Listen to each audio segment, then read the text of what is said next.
Hello dear students. तो हम लोग लाए अपना ब्रह्मास्त्र जो किसके लिए है, नीट के लिए। इसमें क्या है आपके लिए जो मास्टर स्ट्रोक क्वेश्चंस हैं फॉर द नीट 2025। तो इस साल जो भी एक्सपेक्टेड क्वेश्चन लग रहे हैं, जिन टॉपिक्स पे आपको फोकस करना है, उनके क्वेश्चंस को हम लोग ने प्रिपेयर किया। तो एक एक करके क्वेश्चंस देखते हैं, उनके आंसर्स को फाइंड आउट करते हैं। तो पहला क्वेश्चन है, टेगमिना इन कॉकरोच अराइजेज फ्रॉम। टेगमिना थोड़ा सा याद करिए, कॉकरोच का कौन सा विंग है? ये हम लोग का इनिशियल विंग है, मतलब जो फर्स्ट पेयर निकला। फर्स्ट पेयर कहाँ से निकलेगा? तो याद करेंगे, प्रोथोरेक्स से तो कोई भी निकलता ही नहीं है, मेसोथोरेक्स से निकलेगा, मेटाथोरेक्स से निकलेगा। तो मेसोथोरेसिक विंग को ही क्या बोलते हैं? टेगमिना। तो यहाँ पे जो मेसोथोरेक्स है उसका विंग है। अगर हिंदी में देखें, कॉकरोच में टेगमिना किससे उत्पन्न होती है? तो जो ये आपका ये है मेसोथोरेक्स, इसको क्या बोलते हैं? मध्य वक्ष। तो ये इस तरीके से ये हम लोग के टेगमिना का क्वेश्चन हो गया। तो टेगमिना करता क्या है? ये जो हाइंड विंग्स हैं, जो पश्च पंख हैं, उनको ढक के रखता है, उड़ने में सहायता नहीं करता है, लेकिन उसको कवर करके रखता है। तो टेगमिना से रिलेटेड क्वेश्चन बहुत इंपॉर्टेंट है। अगला क्वेश्चन देखते हैं बच्चों। A dehydration reaction links to glucose molecule to produce maltose. कैसी रिएक्शन है? डिहाइड्रेशन रिएक्शन है। क्या यूज कर रही है? टू ग्लूकोज को यूज कर रही है। प्रोड्यूस क्या कर रही है बच्चों? Maltose. If the formula for the glucose is C6H12O6। एक बार यहाँ पे नोट डाउन कर लीजिएगा, ये है। What will be the formula for maltose? Hindi में देख लेते हैं। निर्जलीकरण अभिक्रिया माल्टोज का उत्पादन करने के लिए दो ग्लूकोज अणुओं को जोड़ती है। यदि ग्लूकोज का सूत्र C6H12O6 है तो माल्टोज का सूत्र क्या होगा? तो बच्चों, जब हम लोग को दो अणु जोड़ने हैं तो बड़ा सिंपल सा है, इसको सीधे मल्टीप्लाई कर लेंगे 2 से, तो क्या आ जाएगा? 6 2 जा 12 24 और ये। बट यहाँ पे हुआ क्या, जब इसका फॉर्मेशन होगा तो ग्लाइकोसिडिक बॉन्ड बनेगा और उसकी वजह से किसका रिमूवल होगा? वाटर का। तो यहाँ पे कार्बन पे तो कोई फर्क नहीं पड़ा। हाइड्रोजन के कितने मॉलिक्यूल गए? 2 गए, तो ये हो गया H22। O का कितना गया? 1, ये हो गया 11। तो जो माल्टोज है उसको किससे रिप्रेजेंट करेंगे? C12H22O11। अब इसको फाइंड आउट कर लेते हैं। C12H22O11 this is in the option number 1। तो बच्चों, इस तरीके से सॉल्व होता है। हिंदी में भी समझा दिया जाए तो जब ग्लूकोज के दो अणु जुड़ते हैं तो उसमें होगा क्या? डिहाइड्रेशन होगा, अर्थात निर्जलीकरण होगा। उसमें क्या होता है? वाटर का एक अणु निकलता है। तो वाटर का जब मॉलिक्यूल निकला, जब वाटर का मॉलिक्यूल निकलेगा तो कुल मिला के डबल करने के बाद क्या करेंगे? इसको घटा देते हैं। तो इस तरीके के क्वेश्चन में ध्यान रखिएगा, आपको कितनी यूनिट दी गई है? 2 3 4 5 कितनी यूनिट दी गई है? हर एक ग्लाइकोसिडिक बॉन्ड के संग एक वाटर का रिमूवल कराइएगा। अगर सेम क्वेश्चन अमीनो एसिड के लिए आए या हम लोग के फैट के लिए आए, हर एक केस में याद रखना, भले वो ग्लाइकोसिडिक बॉन्ड हो, भले पेप्टाइड बॉन्ड हो, भले ईस्टर बॉन्ड हो, सबके केस में क्या रिमूव होगा? H2O का मॉलिक्यूल रिमूव होगा। तो अल्टीमेटली उससे गुणा करके उसको घटा लीजिएगा। तो बच्चों, ये भी इंपॉर्टेंट क्वेश्चन था। देखते हैं next, third assertion. Osteoporosis is characterised by decrease bone mass and increase chances of fracture. क्या कह रहे हैं? ऑस्टियोपोरोसिस जो है ये किससे एक तरीके से कैरेक्टराइज होती है कि इसमें डिक्रीज होगा क्या? Bone mass and increase chances of fracture होंगे। आपको भी लग रहा होगा बिल्कुल सही है, मुझे भी लग रहा है सही है। क्यों? ऑस्टियोपोरोसिस में क्या हो रहा है बच्चों? जो बोन मास है वो घटेगा, कैल्शियम हट गया, इसकी वजह से बोन मास घटेगा और फ्रैक्चर जाहिर सी बात है जहाँ तेजी से हो सकता है या जल्दी हो सकता है। अस्थि सुस्थिरता की विशेषता, अस्थि के पदार्थों में कमी से अस्थि भंग की प्रबल संभावना है। बिल्कुल करेक्ट स्टेटमेंट है। अब इसका रीजन देखते हैं। रीजन क्या दिया जा रहा है? Common cause of osteoporosis is increase level of oestrogen. थोड़ा सा फोकस करिएगा इसको, जब तक मैं हिंदी वाला इंटरप्रेट कर दूं। अस्थि सुस्थिरता का सामान्य कारण एस्ट्रोजन का बढ़ा हुआ स्तर है। तो यहाँ पे बच्चों इसको जरूर स्टार करिएगा, जो वहाँ पे एक तरीके से कीवर्ड है। कीवर्ड यहाँ पे क्या दिख रहा है? Increase level of oestrogen. तो थोड़ा सा रिकॉल करेंगे, ईस्ट्रोजन क्या करता है? वो तो थायरोकैल्सिटोनिन की तरह काम करता है। वो तो कैल्शियम को डिपॉजिट कराता है बोन पे। किस पे? आपकी जो अस्थि है उस पे कैल्शियम को डिपॉजिट कराता है। तो उसका बढ़ा हुआ लेवल कभी भी क्या ऑस्टियोपोरोसिस करेगा? नहीं, इसका डिक्रीज लेवल करता है। तो ये क्या हो गया हम लोग का? रीजन गलत है, बट असर्शन क्या है? सही है। फाइंड आउट करते हैं। A is correct but R is not correct. तो आंसर तुम लोग को फर्स्ट पे ही मिल गया। तो बच्चों, ये भी मेरे ख्याल से आपको क्लियर हो गया होगा। नेक्स्ट क्वेश्चन देखते हैं। विच of the following factor favour the formation of oxyhaemoglobin. क्या बता रहे हैं, क्या पूछ रहे हैं? कौन सा फैक्टर फेवर करेगा formation of oxyhaemoglobin? That is, यहाँ पे हम लोग का क्या हो रहा है? Hb+O2 it gives you HbO2। ये रिएक्शन होगी कहाँ पे? ये अभिक्रिया होगी कहाँ पे? आपके लंग्स में, दैट इज फेफड़ों में। अब फेफड़ों की कंडीशन को तलाशा जाए। फेफड़ों में आपने क्या किया है? इंस्पायरेशन किया। इंस्पायरेशन किया तो वायुमंडलीय वायु जो एटमॉस्फेरिक एयर है वो आपके लंग्स के अंदर गई। तो उसके अंदर को ऑक्सीजन जो है उसका पार्शियल प्रेशर क्या होगा? ज़्यादा। तो पहले हाई PO2 को तलाशते हैं। हाई PO2 एक जगह, हाई PO2 दूसरी जगह, हाई PO2 तीन जगह। अब वहाँ पे क्या होगा? ऑक्सीजन तो ज़्यादा है, लेकिन ऑक्सीजन की तुलना में अगर हम लोग उसकी बात करें कि ब्लड की ऑक्सीजन की तुलना में क्या है? ऑक्सीजन ज़्यादा है किसके अंदर? आपकी एटमॉस्फेरिक एयर में, ब्लड में कम है। वहीं उल्टा चलना है। क्या चलना है? जो CO2 है उसको तो बाहर निकलना है। तो एटमॉस्फेरिक एयर में क्या कम होनी चाहिए? CO2 और वो ब्लड में ज़्यादा होनी चाहिए। तो यहाँ पे जो हम लोग दूसरा फैक्टर तलाशेंगे, एक फैक्टर तो क्या हो गया PO2 ज़्यादा, बट PuCO2 क्या होना चाहिए, कम होना चाहिए। फाइंड आउट करते हैं। हाई CO2 गलत हो गया, लो PuCO2, ये तो खैर ऑप्शन में ही नहीं हम लोग के, ये अभी तक ये सही चल रहा है, ये दोनों स्टेटमेंट सही चल रहे हैं। अब हम लोग ने क्या पढ़ा था, जब जब CO2 इंक्रीज होगी तो वाटर में डिसॉल्व होगी और कार्बोनिक एसिड बनेगा, कार्बोनिक एसिड डिसोसिएट करेगा, H+ बनेगा। तो H+ यहाँ क्या होना चाहिए, H+ यहाँ पे होना चाहिए कम, और H+ कम होगा तो pH क्या होना चाहिए, ज़्यादा। तो pH को फाइंड आउट करते हैं। लो pH गलत हो गया, pH तो ज़्यादा होना चाहिए, ये तो हाँ हाई pH, अभी तक ये सही चल रहा है। लो पीएच, अब ये गलत हो चुका है, यहाँ पे लो पीएच नहीं होगा, कैसा होगा, हाई पीएच होगा। तो यहाँ पे आंसर क्या बना हम लोग का, सेकंड बना। एक और फाइंड आउट कर लेते हैं, तापमान कैसा होगा, टेम्परेचर कैसा होगा। तो जब हम लोग लंग्स की बात करते हैं तो जो टेम्परेचर है, लगातार एयर इनहेल कर रहे हैं, आप एक्सहेल कर रहे हैं, तो उसकी वजह से क्या होगा, टेम्परेचर कम होता है। तो यहाँ पे टेम्परेचर कैसा होगा, लोअर टेम्परेचर। तो आंसर हो गया आपका सेकंड, हाई PO2, लो PCO2, high pH, lower temperature. High pH का मतलब समझ रहे हैं, एल्कलाइन, क्षारीय। तो ये कंडीशंस होती हैं जो हम लोग के क्या करती हैं, जो हीमोग्लोबिन है जब वो ऑक्सीजन के संग जुड़ेगा तो उसको फेवर करती है। कंडीशन कहां पे मिलेंगी आपको, अपने लंग्स में मिलेंगी, फेफड़ों में मिलेंगी। नेक्स्ट क्वेश्चन देखते हैं। विच of the following is correct match for disease and it's symptom. निम्नलिखित में से कौन सा रोग और उसके लक्षणों के लिए सुमेलित है। मैस्थेनिया ग्रेविस, जेनेटिक डिसऑर्डर, यहीं पे आपको शक हो जाना चाहिए। मास्थेनिया ग्रेविस कैसा है, जेनेटिक डिसऑर्डर नहीं है। यहाँ पे हुआ क्या था बच्चों, जो आपकी पोस्ट साइनेप्टिक मेम्ब्रेन थी, दैट इज जो वहाँ पे एक आपके रिसेप्टर लगे हुए थे जो किसको, ACH को रिसीव करते थे, उसके अगेंस्ट एंटीबॉडी बन गया था। तो ये ऑटो इम्यून डिसऑर्डर है, ये कौन नहीं है, जेनेटिक डिसऑर्डर नहीं है। तो ये तो गलत हो गया। Muscular dystrophy and autoimmune disorder causing progressive degeneration of skeletal muscle. अब ये ऑटोइम्यून नहीं है, ये जेनेटिक डिसऑर्डर है। तो अगर हम लोग देखें जो मस्कुलर डिस्ट्रॉफी है, जिसको क्या बोलते हैं, पेशी दुष्पोषण, वो कैसा है हम लोग का, एक आनुवांशिक विकार है। आनुवांशिक विकार है, ना कि स्वयं प्रतिरक्षा विकार है। ऑटोइम्यून डिजीज नहीं है, जेनेटिक डिसऑर्डर है। तो उसकी वजह से स्टेटमेंट गलत हो चुका है। अर्थराइटिस, इन्फ्लेमेशन ऑफ जॉइंट्स, गठिया, जोड़ों में शोथ। Arthritis, arthros plus itis, itis मतलब होता है इन्फ्लामेशन, दैट इज सोथ। तो यहाँ पे ये आंसर हम लोग को ये ऑप्शन सही दिख रहा है। टेटानी को भी चेक कर लेते हैं। Tetani, high calcium level in the body, नहीं, लो कैल्शियम लेवल की वजह से टेटानी होता है। तो यहाँ पे अगर हम लोग टेटानी की बात करें तो शरीर के तरल पदार्थों में उच्च कैल्शियम स्तर नहीं, निम्न कैल्शियम स्तर आएगा, जिसकी वजह से टेटानी होता है। तो एक क्वेश्चन के माध्यम से हम लोग ने 4 क्वेश्चन प्रिपेयर कर लिए अपने, किसके बारे में, जो हम लोग का मस्कुलर जो डिसऑर्डर्स हैं उसके हम लोग का एक तरीके से क्वेश्चन प्रिपेयर हो गए। नेक्स्ट देखते हैं। Nitrogenous waste is excreted in the form of pellets और पेस्ट। तो पैलेट के फॉर्म में कौन निकलता है वाटर को कंजर्व करने के लिए, यूरिक एसिड। नाइट्रोजनी अपशिष्ट किसके द्वारा गोली या पेस्ट के रूप में उत्सर्जित होता है। तो हम लोग को फाइंड आउट करना है यूरिक एसिड किस में एलिमिनेट हो रहा है, कौन यूरिक एसिड का उत्सर्जन करता है। तो यहाँ पे हिप्पोकैम्पस कौन है, ये मछली है, कैसी है, आपकी बोनी फिश है, तो जाहिर सी बात है ये क्या करेगी, अमोनिया को सिक्रीट करेगी। पेबो आपका राष्ट्रीय पक्षी है, मोर, ये एप्स में है, और एप्स के अंदर क्या है, यूरिक एसिड का एलिमिनेशन होता है। तो आंसर ये है। ऑर्निथोरैंकस मैमल है, मैमल यूरिक एसिड को की जगह क्या करते हैं, यूरिया एलिमिनेट करते हैं। सैलामेंडर क्या है, एम्फीबियन, ये भी क्या है, यूरिया वाला। तो बच्चों बचा कौन हम लोग के पास आंसर, पेबो। हिंदी में भी देख लेते हैं, हिप्पोकैम्पस, पेबो, पेबो मतलब मोर, ये रहा आपका आंसर। ऑर्निथोरैंकस एंड सैलामेंडर ये आंसर में नहीं है। तो बच्चों ये हो गया question number 6। Next question 7। Under normal physiological condition, for the normal in human being every 100 ml of oxygenated blood can deliver, amount पूछा गया, of the O2 to the tissues. मनुष्यों में सामान्य शरीर क्रियात्मक स्थितियों में प्रत्येक 100 ml ऑक्सीजनित रक्त ऊतकों को कितनी ऑक्सीजन पहुंचा सकता है। तो यहाँ पे एक्चुअली में तो ये ग्राफ से भी सॉल्व होता है, लेकिन एनसीईआरटी ने इसको क्लियर कर दे रखा है। उन्होंने क्या बता रखा है, नॉर्मल फिजियोलॉजिकल कंडीशन होगी। तो नॉर्मल हम लोग किसको मानते हैं, यहाँ पे जो उत्कीय द्रव है, उत्कीय द्रव में PO2 कितना होगा, जो टिश्यू फ्लूइड में PO2 होता है 40, तो वहाँ पे जो डिलीवरी होती है इट इज ऑफ 25%। तो नॉर्मली 100 ml कितना कैरी करता है, 20 ml O2। तो यहाँ पे डिलीवरी कितनी है, 25%। तो 25% of 20 ml is only 5 ml। तो यहाँ पे आंसर आपका क्या आ गया, 5 ml। आंसर रहा आपका ये 5 ml। तो ये एक नॉर्मल एनसीईआरटी की सीधी लाइन से बना हुआ क्वेश्चन था।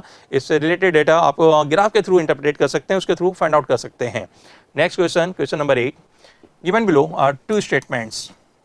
Statement 1, the coagulum is formed of network of threads called thrombin. याद करिए, जो कॉगुलम है, हिंदी बताता हूं तब तक, स्कंदन थ्रोम्बिन नामक धागों के जाल से बनता है। तो आपको याद आ रहा होगा, नहीं ये तो हम लोग का किससे बना था, फाइब्रिन, फाइब्रोनोजन था, वो किस में कन्वर्ट हुआ था, फाइब्रिन में। तो ये स्टेटमेंट तो गलत हो चुका है। तो यहाँ पे थ्रोम्बिन की जगह क्या है बच्चों, fibrin. Second statement, spleen is the graveyard of erythrocyte. जो आपका प्लिया है इरिथ्रोसाइट का कब्रिस्तान है, कब्रिस्तान बोलते हैं जहाँ पे डेड बॉडीज को क्या करते हैं हम लोग दफनाते हैं। तो वहाँ पे मतलब एक तरीके से डिसइंटीग्रेशन होगा, तो जो वृद्ध आरबीसीज हैं, जो ओल्ड आरबीसीज हैं, उनको डिस्ट्रॉय कहाँ करता है बॉडी, स्प्लीन के अंदर। तो ये स्टेटमेंट आपका सही है। तो यहाँ पे फाइंड आउट कर लेते हैं, statement 1 is correct but statement 2 is incorrect. ये तो उल्टा है, statement 1 is incorrect but statement 2 is correct. Right answer second. तो कथन एक गलत है लेकिन कथन 2 सही है, उसको मैंने आपको एक्सप्लेन भी कर दिया। नेक्स्ट क्वेश्चन देखते हैं।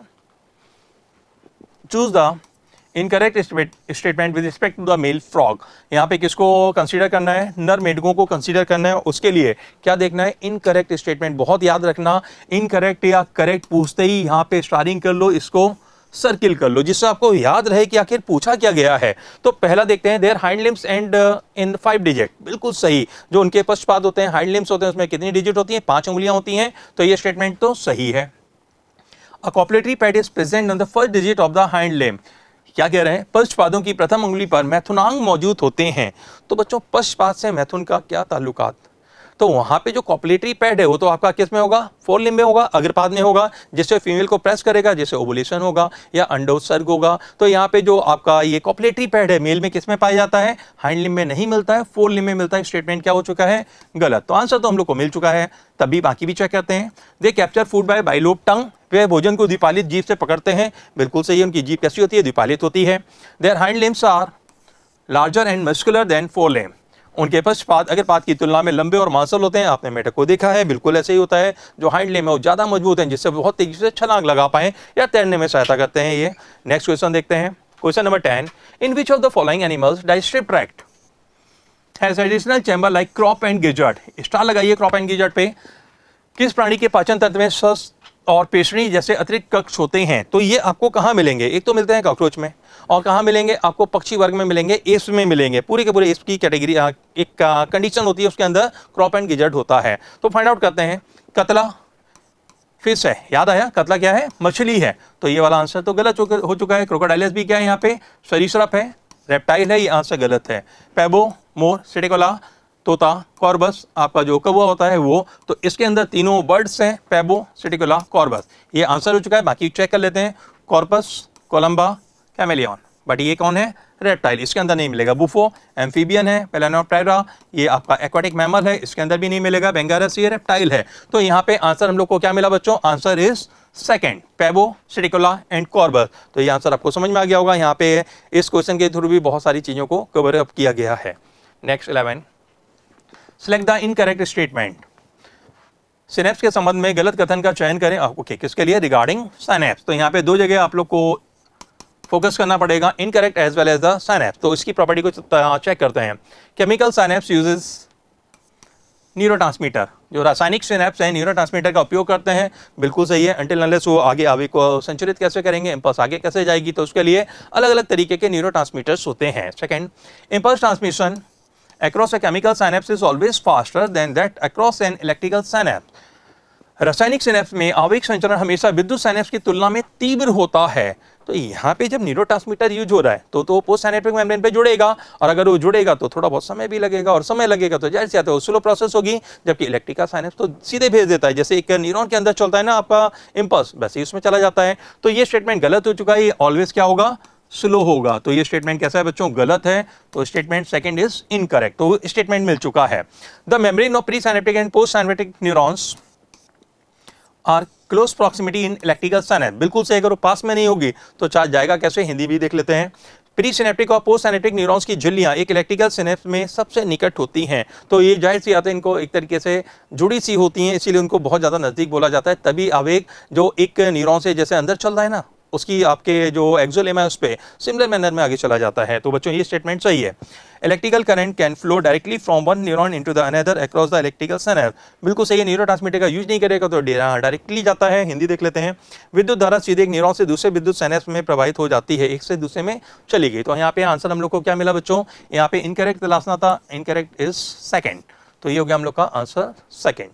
Next question 12, which of the following are not the effects of parathyroid hormone. किसके इफेक्ट को पूछा गया है, पैराथायराइड, लेकिन क्या पूछा गया है, कौन सा इफेक्ट नहीं है, कौन सा पैराथायराइड हार्मोन का प्रभाव नहीं है। देखते हैं। Stimulate the process of bone resorption, बिल्कुल सही है, करेगा, जिससे ब्लड कैल्शियम आपका बढ़ता है। तो अस्थि पुनः अवशोषण की प्रक्रिया को उद्दीपित करता है, सही है। तो ये इसका इम्पैक्ट है, इफेक्ट है इसका। Second, decreases calcium level in blood, तो अगर इसको करेगा तो कैल्शियम लेवल तो बढ़ता, अगर बोन को रीअब्सॉर्ब कर रहा है, बोन को क्या कर रहा है, अवशोषित कर रहा है, तो कैल्शियम का लेवल तो बढ़ जाएगा ब्लड में। तो ये वाला कैसा हो गया है, गलत हो गया है। तो स्टेटमेंट सेकंड हम लोग का क्या है, गलत। रक्त में कैल्शियम का स्तर कम नहीं होता है बल्कि ज्यादा होता है इसकी वजह से। Reabsorption of calcium by renal tubule, अब अगर जो रीनल ट्यूब्यूल है उससे अगर कैल्शियम छन गया, उससे फिल्टर हो गया तो यूरिन में निकल जाएगा, यूरिन में निकल जाएगा तो ब्लड कैल्शियम लेवल डाउन होगा। जबकि पीटीएच पैराथायराइड हार्मोन करता क्या है, ब्लड कैल्शियम लेवल को बढ़ाता है। तो जाहिर सी बात है इस कार्य को करेगा, रीएब्जॉर्प्शन कराता है, तो वृक्क नलिकाओं द्वारा कैल्शियम का पुनः अवशोषण कराएगा। तो ये स्टेटमेंट दो हैं जो सही है, और गलत वाले को मैं इधर टिक कर रहा हूँ। Decreases the absorption of calcium from digested food, पचे हुए भोजन से कैल्शियम के अवशोषण को कम कर देता है। ये क्यों करेगा, ब्लड कैल्शियम लेवल बढ़ाना है तो इसको जाहिर सी बात है उसको एब्जॉर्ब कराना पड़ेगा, जो आपने खाना खाया, जो भी खाने के अंदर कैल्शियम उसको अवशोषित कराना पड़ेगा, एब्जॉर्ब कराना पड़ेगा। तो ये फंक्शन इसका नहीं है। Increase metabolism of carbohydrate, carbohydrate की उपापचय को बढ़ाता है, कार्बोहाइड्रेट से ऐसा कोई रिलेशन इसका नहीं है। तो कैल्शियम का हार्मोन है, तो यहाँ पे हम लोग को गलत कौन कौन से मिले, बी डी ई, तलाश लेते हैं, ए ई बी सी ए सी बी डी ई, ये मिल गया। Answer is 4। तो यहाँ पे हम लोग को फोर्थ आंसर मिल गया। इसके थ्रू पैराथार्मोन के सारे फंक्शन हम लोगों ने रिकॉल कर लिए हैं। Next 13, which of the following statement is correct with respect to the humans under normal condition, क्या कह रहे हैं, सामान्य स्थितियों में मनुष्य के संदर्भ में निम्नलिखित में से कौन सा कथन सही है। अब हम लोग को सही तलाशना है, पीछे हम लोग ने इनकरेक्ट तो तलाशा, तो इस तरीके का नीट के पेपर में भी होगा, करेक्ट इनकरेक्ट आप उसमें अजीब से फंसेंगे, तो उसको भी ध्यान रखिएगा, अंडरलाइन करिएगा। अब क्या कह रहे हैं, blood moves freely from atria to ventricle during joint diastole, जो आपका ब्लड है एट्रिया में आया अर्थात आलिंद में आया, वहाँ से सीधे नीले में गया, कैसे, फ्रीली गया, कोई भी उस पर प्रेशर नहीं है। तो स्टेटमेंट तो सही मिल चुका है हम लोग को, स्टेटमेंट ये सही है। तो संयुक्त अनुशीतलन के दौरान रक्त आलिंद से नीले तक स्वतंत्र रूप से चलता है। बाकी स्टेटमेंट में क्या कमियां हैं देखते हैं। Increase ventricular pressure causes closing of semilunar valve, निलयी दाब बढ़ने से अर्धचंद्राकार कपाट बंद हो जाते हैं। तो आप याद करिए अर्धचंद्राकार कपाट कब बंद हुआ था, जब जॉइंट डायस्टोल शुरू हुआ, तब जॉइंट डायस्टोल शुरू हुआ या वेंटिकुलर डायस्टोल शुरू हुआ तो निलय का प्रेशर तो कम हुआ, वेंटिकुलर प्रेशर डिक्लाइन किया था। तो ये स्टेटमेंट गलत है। The atrioventricular node generate and action potential to stimulate atrial contraction, तो आपको याद आ रहा होगा ये जो कार्य है किसका है, एसए नोड का है। यहाँ पे क्या कह रहे हैं, आलिंद निलयी पर आलिंद संकुचन को उद्दीपित करने के लिए क्रिया विभव उत्पन्न करता है। ये स्टेटमेंट हम लोग का गलत है, क्यों, ये काम एसए नोड का है। The tricuspid and the bicuspid valve open due to the pressure exerted by the simultaneous contraction of the atria. त्रिवलनी तथा द्विवलनी कपाट आलिंद के एक साथ संकुचन द्वारा लगाए गए दाब के कारण खुलते हैं। किसकी बात कर रहे हैं, बाइकस्पिड ट्राइकस्पिड। वो अगर आप याद करें वो तो जॉइंट डायस्टोल में खुल गया था, किस वजह से, जो ब्लड भरा पड़ा था आपके एट्रिया के अंदर आलिंद के अंदर, उसी प्रेशर से ओपन हो गया था। तो उसके लिए कोई प्रेशर नहीं लगाएगा, तो कॉन्ट्रैक्शन ऑफ एट्रिया कभी भी क्या नहीं करता है, ओपनिंग नहीं करता, ओपनिंग तो उससे पहले हो चुकी है। तो ये स्टेटमेंट भी हम लोग का गलत है। इस तरीके से कार्डियक साइकिल के कुछ कॉन्सेप्ट को हम लोगों ने कवर किया है। Next question, a girl X was walking calmly down the road when all of a sudden a snake appeared in front of her. The following physiological changes would have take place in her body except एक लड़की एक सड़क पर शांति से चल रही थी, तभी अचानक उसके सामने एक सांप आ जाता है और उसके शरीर में किसके अतिरिक्त सभी शरीर क्रियात्मक परिवर्तन होंगे। किसके अतिरिक्त, एक्सेप्ट के लिए स्टार के लिए करते हैं हम लोग। अब यहाँ पे जैसे ही कोई सांप आएगा तो वो एक नॉर्मल कंडीशन नहीं है, वो क्या है, हम लोग का सिंपैथेटिक नर्वस सिस्टम को स्टिमुलेट करेगा। सिंपैथेटिक दैट इज हम लोग का अनुकंपी तंत्र का तंत्र सक्रिय हो जाएगा। अनुकंपी करेगा क्या, एक्सेसिव स्वेटिंग बिल्कुल होगी, ये तो होगा, एक्सेप्ट पूछा गया है। डायलेशन ऑफ प्यूपिल बिल्कुल होगा क्योंकि एड्रेनलिन का काम है, उसके थ्रू एड्रेनलिन ही होगा। Increase in the heart rate बिल्कुल होगा, हृदय दर में वृद्धि होगी। डिक्रीज इन कार्डियक आउटपुट, अगर हार्ट रेट बढ़ा है तो ये कैसे होगा, तो हृदय निकास में कमी नहीं आएगी, हृदय निकास तो बढ़ेगा। इसका आंसर मैं लिख दे रहा हूँ 4, आंसर इज 4। नेक्स्ट देखते हैं, सिलेक्ट द इनकरेक्ट स्टेटमेंट। किसको तलाशना है, incorrect statement regarding regulation of respiration in humans. क्या करना है, मनुष्यों में श्वसन के नियमन के संदर्भ में गलत कथन का चयन करिए। तो श्वसन का नियमन पे थोड़ा सा कंसंट्रेट करेंगे तो क्या पाएंगे, देखते हैं एक एक करके। Both chemosensitive area and the respiratory rhythm centre are present in medulla oblongata. तो ये स्टेटमेंट याद करिए, सही है कि नहीं। क्या कह रहे हैं, मेडुला ऑब्लोंगेटा में रसो संवेदी केंद्र और श्वसन लय केंद्र दोनों उपस्थित होते हैं, बिल्कुल सही। ये इनकरेक्ट नहीं है, करेक्ट है। Change in CO2 and H+ concentration can be recognised by receptor present in the aortic arch. CO2 और H+ सांद्रता में परिवर्तन महाधमनी चाप में उपस्थित ग्रहियों के द्वारा पहचाना जा सकता है। तो यहाँ पे आपको याद आ रहा होगा एओर्टिक बॉडीज हैं, कैरोटिड बॉडीज हैं जो इसको रिकॉग्नाइज करती हैं। इनको पेरिफेरल या परिधीय कीमोरिसेप्टर्स भी बोलते हैं। तो ये इनका ये काम है, बिल्कुल सही है statement. The role of oxygen in regulation of respiratory rhythm is most significant. श्वसन लय के नियमन में ऑक्सीजन की भूमिका सबसे महत्वपूर्ण होती है। बिल्कुल गलत। एनसीईआरटी ने क्या लिखा है? The role of oxygen in regulation of the respiratory rhythm is quite insignificant. बिल्कुल insignificant है, कोई भी इसका यूज नहीं है। नेक्स्ट देखते हैं, pneumotaxic centre is present in the pons region of the brain. बिल्कुल सही है, नीमोटैक्सिक वही होता है, श्वास प्रभावी केंद्र मस्तिष्क के पॉन्स क्षेत्र में उपस्थित होता है। तो ये स्टेटमेंट सही है बच्चों। नेक्स्ट स्टेटमेंट देखते हैं, नेक्स्ट क्वेश्चन देखते हैं। Section select the option that is represents correct set of the bones included under appendicular skeleton of human। किसको देखना है? अपेंडिकुलर स्केलेटन को। क्या करना है बच्चों?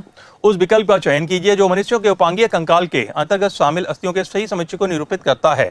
तो यहाँ पे एक्सियल नहीं लेना है, अपेंडिकुलर लेना है। एक्सियल को हटाते हैं। तो एक एक स्टेटमेंट चेक करते हैं। कॉक्सल बोन, कॉक्सल बोन आपका each half of the pelvic girdle, जो श्रोणी मेखला होती है उसका आधा भाग क्या बोलते हैं? श्रोणी अस्थि। स्टर्नम, ये तो एक्सियल का पार्ट है। कॉकिक्स, ये भी एक्सियल का पार्ट है, वर्टिब्रल कॉलम का पार्ट है। तो ये स्टेटमेंट तो नहीं है। उरुस्थी और अनुत्तरिक किस में होती है हम लोग के? वो अक्षीय कंकाल के अंदर होती है। पटेला, पटेला आपके पैरों में है। इस्चियम आपके पेल्विक गिल्डल में है, श्रोणी मेखला में है। स्कैपुला ये आपके अंश मेखला में है, पेक्टोरल गिल्डल में है। ये तीनों उपांगीय कंकाल के हैं, पेंडिकुलर स्केलेटन के। तो अंश तो मिल चुका है, पटेला, इस्चियम और स्कैपुला। आगे देख लेते हैं। रेडियस, अल्ना आपके फोर आर्म में इसमें है, बट एटलस ये तो वर्टिब्रल कॉलम की बोन है, तो ये गलत हो गया। ऐसे ही हम लोग देखते हैं axis, axis vertebral column, malleus stapes आपके कान की हैं। तो एक्सिस, मैलियस स्टेपेसी आपकी जो बोन्स हैं एक्सियल स्केलेटन में इंक्लूड होती हैं। तो यहाँ पे जो आंसर हम लोग को मिला, आंसर क्या मिला? Answer second, patella, ischium and scapula. Next, choose the incorrect statement. Incorrect को तलाशना है, गलत कथन को चयन करना है। Sucrose is disaccharide, yes. Made up of glucose and fructose, क्या कह रहे हैं? सुक्रोज एक ग्लूकोज और फ्रक्टोज से बना हुआ एक डाइसैकेराइड है। बिल्कुल सही, ये स्टेटमेंट तो सही है। Lecithin is a phosphorylated glyceride found in the cell membrane. जो कोशिका झिल्ली है उसमें पाए जाने वाला जो लेसाथिन है कैसा है आपका? वो एक फॉस्फोराइलेटेड ग्लिसराइड होता है। बिल्कुल सही है। दो अणु फैटी एसिड के होंगे, ग्लिसरॉल होता है, एक फॉस्फोरस से बिना हुआ लेसाथिन होता है जो कॉलिन मॉलिक्यूल है। तो ये स्टेटमेंट भी सही है। Only peptide bond are involved in stabilizing tertiary structure of the protein। क्या कह रहे हैं? प्रोटीन की तृतीयक संरचना को स्थिर करने में केवल पेप्टाइड बंध सम्मिलित होता है। यहाँ पे थोड़ा सा आपको शक हुआ होगा, नहीं, यहाँ पे तो और भी बॉन्ड्स आते हैं, हाइड्रोजन बॉन्ड्स आता है, डाइसल्फाइड बॉन्ड्स आते हैं, अलग अलग तरीके के इंटरेक्शंस आते हैं। तो ये स्टेटमेंट गलत है। तो बच्चों तीसरा स्टेटमेंट क्या है? गलत है। यहाँ पे अन्य बॉन्ड भी शामिल है, अन्य बंध भी सम्मिलित होते हैं। Lipid are not polymeric compound, बिल्कुल सही है, लिपिड पॉलीमेरिक नहीं होता है। तो इसके थ्रू आंसर क्या निकला हम लोग का? थर्ड। इनकरेक्ट स्टेटमेंट कौन सा है? थर्ड। बाकी सारे कैसे हैं बच्चों? करेक्ट। तो question number 17 complete. 18, which of the following does not hold true for bone marked in x in the figure given below. नीचे दिए गए चित्र में एक्स के रूप में चिन्हित अस्थि के लिए निम्नलिखित में से कौन सा सही नहीं है? तो एक्स यहाँ पे क्या है? अगर आप डायग्राम याद करेंगे एनसीईआरटी से तो ये है स्पिनॉइड। स्पिनॉइड कैसी होती है? अनपेयर्ड होती है। कैसी है बच्चों? ये क्रेनियल बोन है। तो ये बोन हम लोगों ने पहचान लिए कौन सी? स्पिनॉइड है। कैसी है? अयुग्मित है। कहाँ की है? क्रेनियल बोन है। तो उसके अकॉर्डिंग एक बार चेक कर लेते हैं। It is an unpaired bone, बिल्कुल सही। It is a cranial bone, बिल्कुल सही। It is a facial bone, नहीं, ये आननी नहीं है। तो आंसर क्या हो गया? थर्ड। यह एक अयुग्मित अस्थि है, सही है। कपाली अस्थि है, सही है। आननी नहीं है। अक्षीय कंकाल का एक भाग है, बिल्कुल सही। फेस तो हम लोग का जो क्रेनियम है, फेस है, सारा का सारा किसमें? एक्सियल स्केलेटन का कंपोनेंट होता है। तो इसके अकॉर्डिंग आंसर क्या मिला हम लोग को? थर्ड आंसर मिला। It is not a facial bone. Clear? Next, which of the following is not found in renal pyramid. Renal pyramid अगर आप याद करेंगे, किडनी, रीनल पिरामिड। तो बाकी जो नेफ्रॉन के स्ट्रक्चर है, नेफ्रॉन में होता क्या क्या है? नेफ्रॉन की बात करें तो उसमें ग्लोमेरुलस और रीनल ट्यूब्यूल है। रीनल ट्यूब्यूल के अगर पार्ट्स की बात करें तो कॉन्विलेटेड ट्यूब्यूल सारे के सारे कहाँ पे होंगे? कॉर्टेक्स में होंगे। अंदर केबल कौन जाता है? Loop of Henle. तो इसके अंदर केबल कौन होगा? Loop of Henle. अब इसके अकॉर्डिंग देख लेते हैं। लूप ऑफ फैनले से रिलेटेड कलेक्टिंग डक्ट बिल्कुल जाएगी क्योंकि वो DCT को कवर करती है, उसके बाद अल्टीमेटली आगे ओपन होगी। लूप ऑफ फैनले अभी मैंने समझाया होगा, वासा रेक्टा लूप ऑफ फैनले के पास में चलता है, इसीलिए होगा। कॉन्वोल्यूटेड ट्यूब्यूल्स ये नहीं होंगे। जैसे संग्रहक नलिका होंगी, हेनले का लूप होगा, वासा रेक्टा होगा। सम्मिलित नलिकाएं नहीं होती हैं, किसके अंदर होती हैं? कॉर्टेक्स के अंदर होती हैं। तो आंसर हम लोग का हो गया 4। ये सम्मिलित नहीं होंगी, किसके अंदर? रीनल पिरामिड के अंदर। तो हम लोग को याद रखना है जो हम लोग का रीनल पिरामिड है, इट कंटेन लूप ऑफ फैनले और उसके संग कलेक्टिंग डक्ट याद रख लीजिएगा। उसके भी दो पार्ट होते हैं, cortical and the medullary part. Second, match column 1 and column 2 with respect to the human and choose the correct option। देखते हैं हिंज जॉइंट। हिंज जॉइंट बोले तो कब्जा संधि। कब्जा संधि किस किस के बीच में? Between humerus and pectoral girdle. Humerus और पेक्टोरल गिडल आपकी ये है, पूरी की पूरी मूव करती है। ये तो बॉल एंड सॉकेट है, चलो ऐसे भी मिला लेते हैं। ये तो इधर चली गई है। हिंज कहाँ पे आ गई? Between carpal and metacarpal saddle है, तो सैडल को मार्क कर लीजिए। Between femur and the tubular, बिल्कुल सही, हिंज जॉइंट आपको यहाँ मिल जाएगा आपके घुटने में, जो फीमर और टिबिया के बीच में। Pivot between atlas and the axis, बिल्कुल सही। कब्जा संधि किस किस के बीच में मिली बच्चों हम लोग को? फीमर और टिबिया के बीच में। धुराग्र संधि जिसको पाइवॉट जॉइंट बोला जाता है, किसके बीच में मिली हम लोग को? Between atlas and axis. कंदुक खलिका, बॉल एंड सॉकेट, ह्यूमरस और अंशमेखला के बीच में सैडल, अंगूठे के कार्पल तथा मेटाकार्पल के बीच में। तो फाइंड आउट करते हैं कि आखिर आंसर क्या है। तो ए पे हम लोग का क्या जा रहा है? 3। ए पे 3, एक ही जगह है। बी पे 4, एक बार क्रॉस चेक कर लेते हैं। बी पे 4, सी पे 1, सी पे 1, डी पे 2, बिल्कुल सही। तो आंसर इज सेकंड। तो इसका आंसर क्या हो गया बच्चों हम लोग का? सेकंड। तो क्वेश्चन नंबर 20 के थ्रू हम लोग ने 4 प्रकार के जॉइंट्स को पढ़ लिया है। नेक्स्ट क्वेश्चन देखते हैं 21।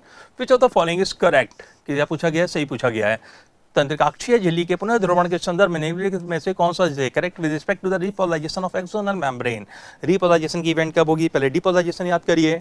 जब कोई स्टिमुलस आया था तो सोडियम चैनल खुली थी। सोडियम चैनल खुलने से क्या होता? सोडियम अपने न्यूरॉन के अंदर पहुंच गया था। उसने क्या किया था? जो रेस्टिंग मेम्ब्रेन पोटेंशियल था, जो स्टार्टिंग में -70 था, उसको पॉजिटिव कर दिया था।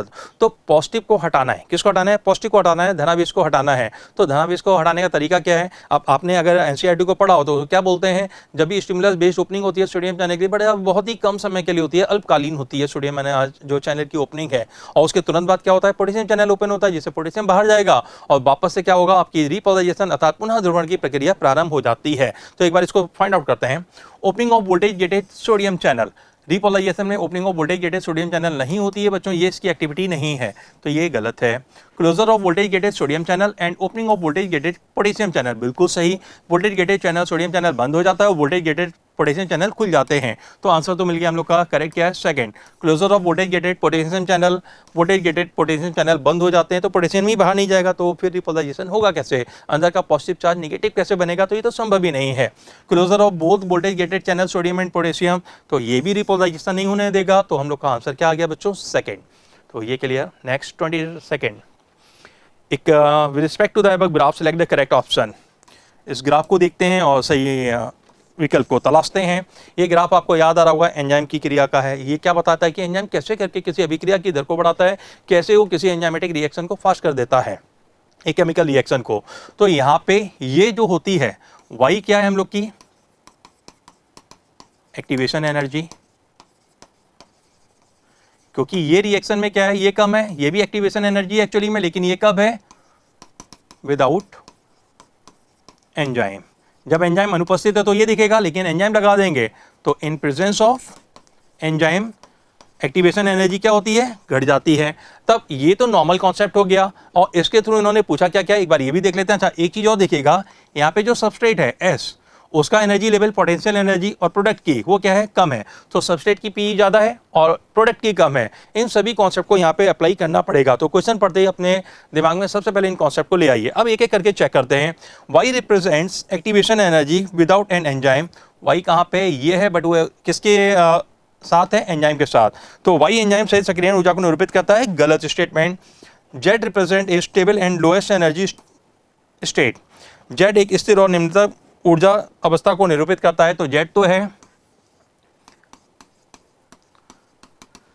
Transition state structure. ये तो संक्रमण अवस्था संरचना है, जो कैसी होती है? नितांत ही अस्थायी होती है। अगर ये स्थायी हो जाती है तो ये प्रोडक्ट हो जाती है, क्योंकि यहाँ पे अल्टीमेटली जो स्टेबल प्रोडक्ट मिलेगा, जो स्टेबल प्रोडक्ट मिलेगा तो प्रोडक्ट होगा। तो स्थिरता किसके पास है? प्रोडक्ट के पास। तो ये स्टेटमेंट क्या हो गया है? गलत हो गया है। जेड किसको निरूपित नहीं कर रहा है? स्थिर और निम्नतम ऊर्जा अवस्था को निरूपित नहीं करता है। X represent activation energy in the presence of an enzyme. X का हम लोग का ये है, विदाउट एंजाइम है, बट ये भी एंजाइम बोल रहे हैं, तो ये स्टेटमेंट भी गलत। एक्स एंजाइम की उपस्थिति में सक्रिय ऊर्जा को निरूपित करता है, ये स्टेटमेंट हो गया गलत। बचा कौन? This graph represent exothermic reaction. यह ग्राफ एक ऊष्मा छिपी अभिक्रिया को निरूपित करता है। तो इस कॉन्सेप्ट को याद कैसे रखना पड़ेगा?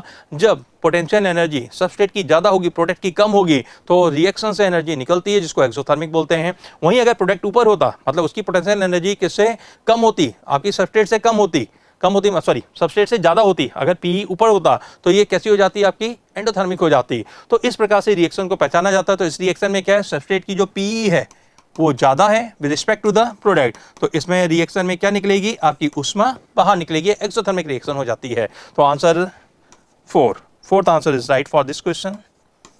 Next question, for maintenance of osmolarity of body fluid, क्या मेंटेन करना है osmolarity of body fluid, descending limb of loop of Henle, the filtrate where is ascending limb of loop of Henle, fill in the blank, the filtrate majorly।